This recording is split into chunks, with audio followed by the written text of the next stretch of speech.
So I'm going to talk about the characteristics of a business or key elements to create impact or change in our business.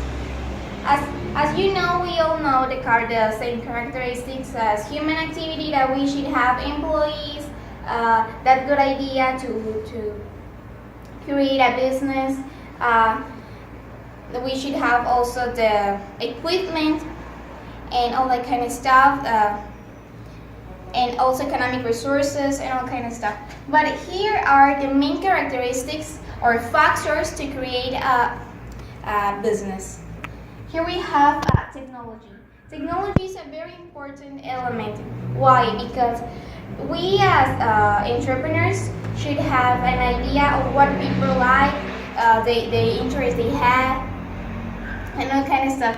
So through social media, we can know what they are interested in. Info is related to technology, but info is more related to make surveys and all kind of stuff through technology. That it's excellent tool. Globalization. Population is increasing a lot, also decreasing. So that's why when we have our online or type of business that we wanted to create, we have to take in mind the people, the ages, and all kind of stuff.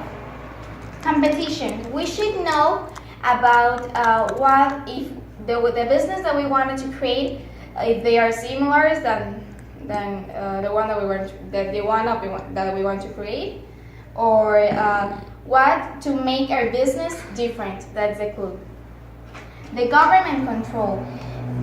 Here we might include the taxes and all kind of stuff that more related to the place where you're going to put our business. Diversification. Diversification is more about culture, ideologies. We should have an open mind, ideologies and culture about what we're going to sell. For example, some people could be treated badly in some places for not being respected their cultures. Large size. Large size is if we have already established or a business, and if we wanted to increase that business, we should keep that in mind since the beginning. So through all these factors and elements, we should have a change, and that change is going to be an impact. So therefore, our business we could sum up as a unique idea through all these factors to make it different.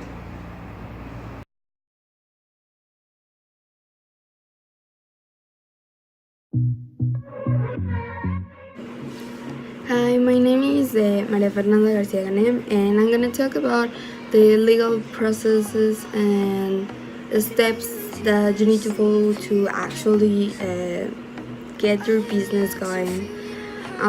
These steps in this process are not specifically in really big industries. It's more like for business and tiny locals, so you can actually start your business from there, because if not, the government is gonna close it and they're gonna keep it, and it's gonna be a lot of waste money. So I'm gonna just tell you 5 steps that the process or permissions that you need to actually get to, so your business doesn't go down.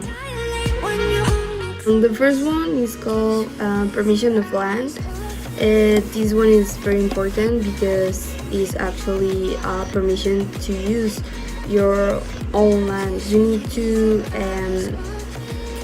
bring to the municipality, because there is all these where you have to bring the papers. So you need to bring like is the letter that says that the land is yours, how much it costs the land, the measures of the land, how many meters or squares, and where it's located, if it's yours, these like really basic things that you get when you are actually starting a business. These are this process is very the Secretary of Urban Development. So the cost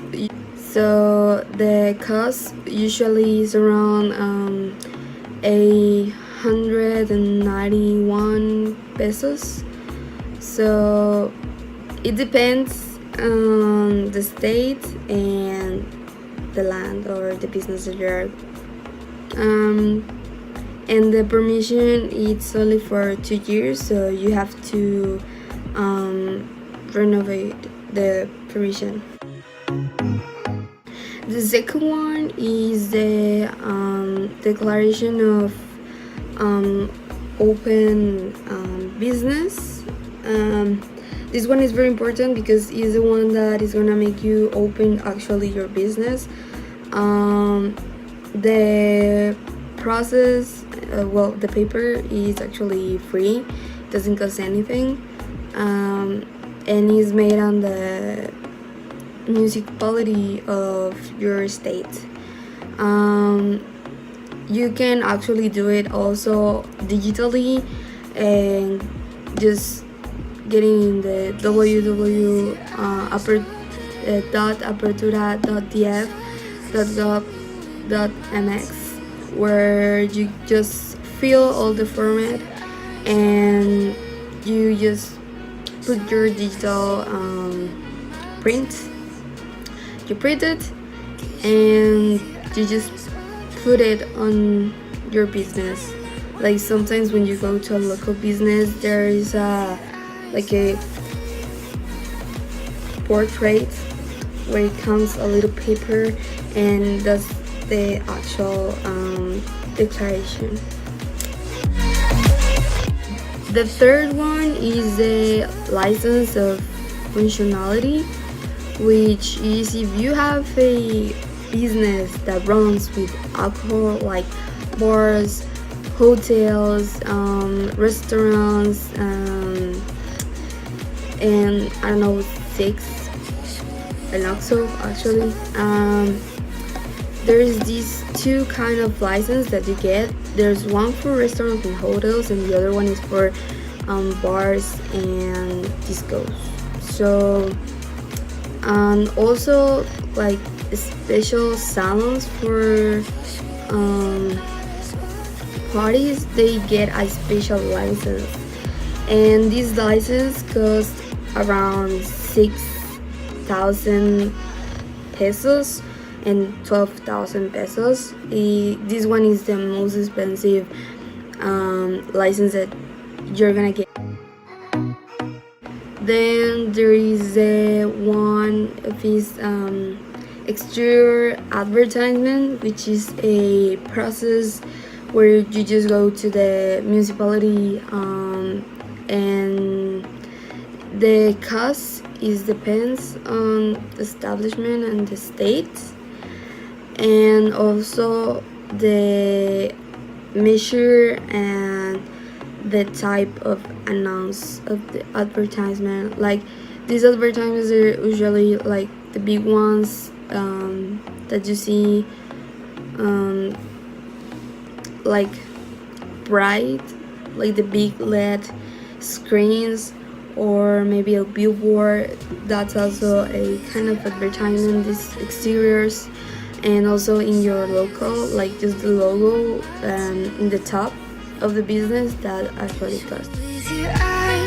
Fifth one is inscription to the federal taxpayers register. So this one is finally like the last step, and you have to go to the Secretary of Finance and 2 public credit. So it depends of your business, and you have to actually maybe subscribe as a moral person or as a society. And this type of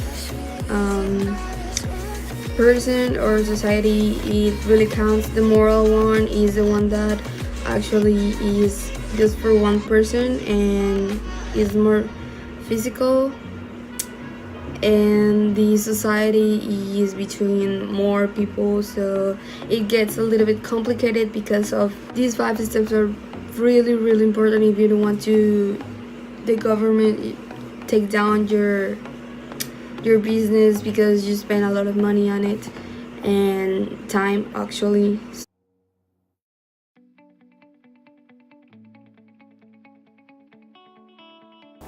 A sole proprietorship is a business that is owned and operated by a natural person. This is the simplest form of business entity. The sole proprietorship is not a legal entity. The business has no existence separate from the owner, who is called a proprietor. Typical sole traders include the man in a band type of occupation, such as a plumber or electrician. However, the term can also apply to people who run small, web-based business from home. This is the simplest and the most common type of business out there. The sole proprietor is responsible for anything the business does. You trade under your own name with no separation of assets and liabilities. This means that you'll be held personally liable for any debts that the business incurs. Partnership. A partnership is a relationship existing between 2 or more persons who join to carry on a trade or business. Each person contributes money, property, labor, or skill and expects to share in the profit and losses of the business. Partnerships are typically found in professional services such as accounts, lawyers, doctors, dentists, etc., where the partners can share experience and skills. Partnerships are typically found in professional services such as accountants, lawyers, doctors, dentists, etc., where the partners can share expertise and skills. They can also share the workload, organizing work quotas to allow for time off and holidays. Partnership comprise 2 or more people and any profits, debts, and decisions related to the business Partnerships comprise 2 or more people and any profit. Partnerships comprise 2 or more people and any profits, debts, and decisions related to the business are shared. Company. A company is a legal entity made up of an association of persons, be it natural, legal, or a mixture of both, for carrying on a commercial or industrial experience. A company is a legal entity made up of an association of persons, be they natural, legal, or a mixture of both, by carrying on a commercial or industrial enterprise. Companies are owned by shareholders who each put an amount of money into a central pool. This pool of capital is then added to by borrowing and other forms of finance. Directors run the company on behalf of shareholders, who receive a share of the profits. Each shareholder receives a portion or share of the company that is equivalent to what they put in. A company is seen as a legal entity that is entirely separate from the shareholders. Franchise. Franchise in its simplest form is an agreement or license entered into by 2 parties, the franchisor and the franchisee. Franchises are licensing arrangements whereby an individual or group can buy the right to trade and produce under a well-known brand name in a given. Franchises are licensing arrangements whereby an individual or group can buy the right to trade and produce under a well-known brand name in a given locality. A franchise involves you using another company's successful business model, a name, to establish your own business. The franchisee benefits from working for themselves, while having the privilege and reputation associated with a much larger group. Limited liability is a type of liability that does not exceed the amount of invested in a partnership or limited liability company. The limited liability feature is one of the biggest advantages of investing in a publicly listed company. The limited liability feature is one of the biggest advantages of investing in a publicly listed companies. Limited liabilities are intended to benefit professional partnerships such as lawyers, doctors, etc. They offer a form of business protection for companies, shareholders, and some limited partners. For these individuals, the maximum sum they can lose from a business venture that goes under is the sum of money that they invested in the company. Limited liability allows the members to limit their personal liability if something goes wrong with the business. Organizations today operate in a highly competitive global environment, making creativity crucial. Creativity is what fuels big ideas, challenges employees' way of thinking, and opens the door to new business opportunities. Creativity and innovation are often used interchangeably for that reason, but they are two separate concepts. Creativity in business is a crucial first step that needs to be prioritized by senior leaderships. A survey by IBM of more than 1,500 chief executive officers show consensus. Creativity was ranked as the #1 factor for future business success, above of management, discipline, integrity, and even vision. Here are some tips of how you can improve the creativity within your business. 1. Reward creativity. 2. Hire the right people. 3. Try the yes and approach. And 4. Give employees time to recharge. Now on to teamwork. Teamwork is important due to the problem-solving synergy gained from multiple minds working on a solution. Using teamwork, team members pull their collective ideas together to generate a unique idea for dealing with problems. Teamwork promotes conversation between employees regarding the task at hand, possibly preventing employees from working in opposite directions. When employees work together as a team within a company, every employee learns from one another. When a team is cohesive and works well together, it gives team members a feeling that they belong to something good. Everyone wants to be part of a winning team, but you can't win all the time. Belonging to the team makes the setbacks more bearable because they're shared. Team members console one another and prop each other up, reminding everyone of their successes and that together they will be victorious again. So, there you have it. That's why creativity and teamwork are very important. Now on to the next clip.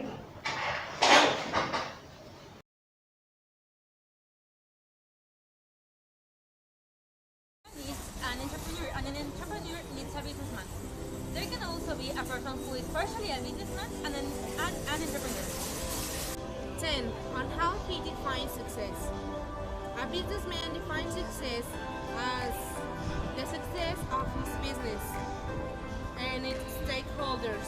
Its stakeholders include himself, co-workers, employers, customers, investors, and even his community. And an entrepreneur doesn't define success. He simply does his job, and let his story define the success that he accomplished. 9. On how he sees the world. A businessman sees the world as an opportunity to make a living. On the other hand, an entrepreneur sees it as a duty rather than an opportunity. 8. On how he deals with time. A businessman doesn't waste time. He's always checking the clock and he's always on the go. Also, he doesn't want any work or output being delayed or out of schedule. He's fast also. On the other hand, an entrepreneur is like an artist or a scientist working on a lab. His product is his masterpiece, and that's why he can be slow and could spend a longer period of time to finish to perfect his product. And what he thinks of money. Losing money is one of the biggest worries of a businessman. And meanwhile, an entrepreneur does not worry a lot about money since they can always start from scratch. 6. On how he sees his competitors. A businessman tries to beat his competitors and prefers cooperation rather than competition. Meanwhile, an entrepreneur tries to beat his worst competitor himself. Originality of the idea. A businessman takes an original idea. He takes an existing business, while an entrepreneur is an inventor and the first creator of a product or idea. The entrepreneur invests time, energy, and money. He doesn't take an unoriginal idea. Second difference. On the purpose of what?